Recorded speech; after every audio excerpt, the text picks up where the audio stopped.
जो खबर दिल्ली से आ रही थी उससे जुड़ी देश भर में भी कोरोना की रफ्तार बढ़ गई है और इससे काफी टेंशन बढ़ी है। दिल्ली समेत कई राज्य ऐसे हैं जहां पर पाबंदियां बढ़ सकती हैं क्योंकि केसेस बढ़ रहे हैं। दिल्ली में आज डीडीएमए की अहम बैठक भी इसी को लेकर है। उधर बिहार के मुख्यमंत्री नीतीश कुमार भी बड़ा फैसला ले सकते हैं। कोरोना संक्रमण दर की अगर बात करें तो गोवा भी इसमें काफी आगे है। हमारे साथ हमारे साथी संवाददाता अलग अलग जगहों से जुड़ रहे हैं। कौशिक हमारे साथ जुड़ रहे हैं कोलकाता से, रवि हमारे साथ जुड़ रहे हैं लखनऊ से और अजीत श्रीवास्तव हमारे साथ दिल्ली से जुड़े हुए हैं। मैं शुरुआत एक बार फिर अजीत आपसे ही करना चाहूंगा। दिल्ली में आज डीडीएमए की बैठक है, मुख्यमंत्री कोरोना पॉजिटिव हो चुके हैं, एलजी अनिल बैजल शामिल होंगे। किन ऐसे कदमों की सुगबुगाहट है जो लिए जा सकते हैं और दिल्ली वासियों को थोड़ी पाबंदी झेलनी होगी? अब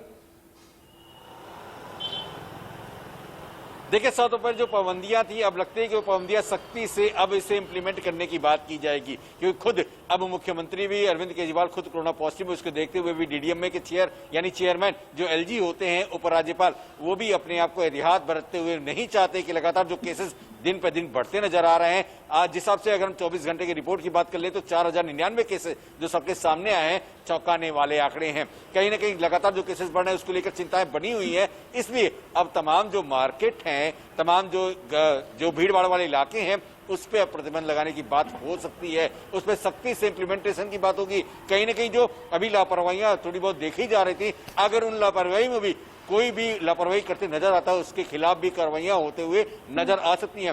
हो सकता हो कि कई जगहों पर जो भीड़ भाड़ के इलाके हैं उसे शट डाउन भी किया जा सकता है। हालांकि अजीत हम देख रहे हैं दिल्ली में पहले से ही काफी पाबंदियां हैं, लेकिन बाकी जगहों से भी पाबंदियों की खबरें हैं। इस बीच लखनऊ से रवि हमारे साथ जुड़े हुए हैं।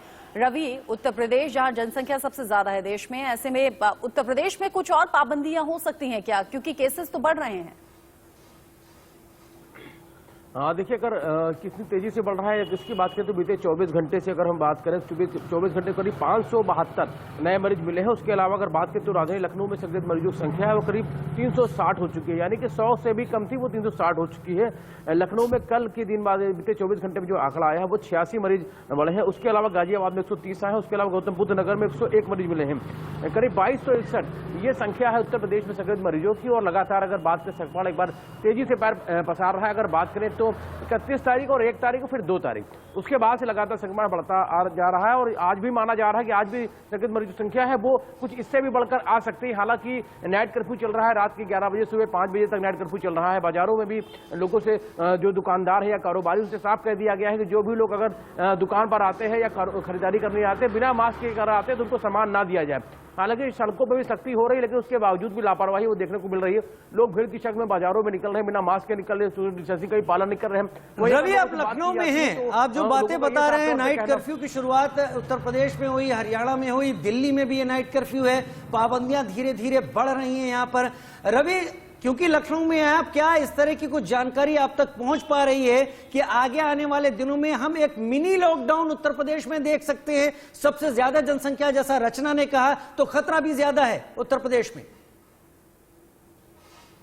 हाँ, देखिए, अगर बात करें पूर्व में जो हालात देखे गए हैं वो साफ तौर पे बहुत सारी जो जनहानि वो हुई थी पूर्व में, उसको ही लेकर ये माना जा रहा है कि शायद कुछ सख्ती है वो बढ़ाई जा सकती है। हालांकि नाइट कर्फ्यू है वो जरूर किया गया है और सख्ती से पालन भी उसका किया जा रहा है, लेकिन जिस तरीके से संक्रमण बढ़ रहा है वो कहीं ना कहीं खतरे की घंटी है। वो साफ करता है कि संक्रमण किस कदर लगातार तेजी से बढ़ रहा है और जिस तरीके से जो आंकड़े हैं वो चौंकाने वाले आंकड़े सामने आ रहे हैं, उसको लेकर कहीं ना कहीं अगर बात करें तो सरकार कुछ फैसला ले सकती है। हालांकि अगर बात करें तो नाइट कर्फ्यू जरूर चल रहा है, मास्क को लेकर सख्ती है वो की जा रही है, लेकिन बावजूद उसके लापरवाही लोगों में साफ तौर पर देखने को मिल रही है। और इसी लापरवाही के चलते केसेस बढ़ रहे हैं और ऐसा ना हो कि यही लापरवाही भारी पड़े आने वाले वक्त में। कोलकाता से कौशिक दास भी हमारे साथ जुड़ गए हैं। कौशिक दास, कोलकाता में केसेस किस तरीके से बढ़े हैं, पश्चिम बंगाल का हाल क्या कुछ है और क्या मुख्यमंत्री ममता बनर्जी की तरफ से कुछ बड़े फैसले हो सकते हैं कोविड केसेस को देखते हुए?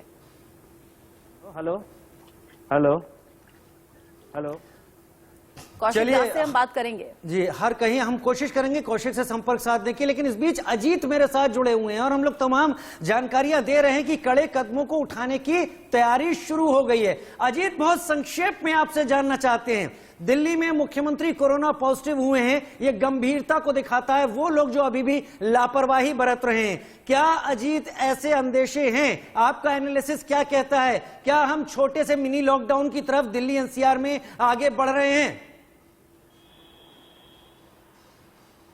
बिल्कुल राजीव, कहीं ना कहीं इशारा ऐसा ही लग रहा है। और आने वाले समय में अगर हम आप नहीं मानते हैं, बिना मास्क के और सोशल डिस्टेंसिंग के पालन नहीं कर रहे हैं, तो कहीं ना कहीं हम मिनी लॉकडाउन की तरफ बढ़ते नजर आ रहे हैं। क्योंकि सख्ती बहुत जरूरी है। लगातार जो केसेस बढ़ रहे हैं, उस केसेस को देखते हुए अब ऐसा लगता है कि मिनी लॉकडाउन की जरूरत है। और इस जरूरत को देखते हुए कहीं ना कहीं आज हो सकता है डीडीएमए की बैठक के बाद से कुछ ऐसा फैसला लिया जा सकता है, जैसे संभावनाएं लग रही हैं। लेकिन जिस हिसाब से तमाम प्रोटोकॉल में पालन करने की बात हो या तमाम लापरवाहियां जो देखने को मिल रही हैं, अगर आप प्रोटोकॉल पालन नहीं कर रहे हैं तो आप अपने लिए ही बस यही लापरवाही नहीं होनी चाहिए जो कि हुई है, अभी भी हो रही है।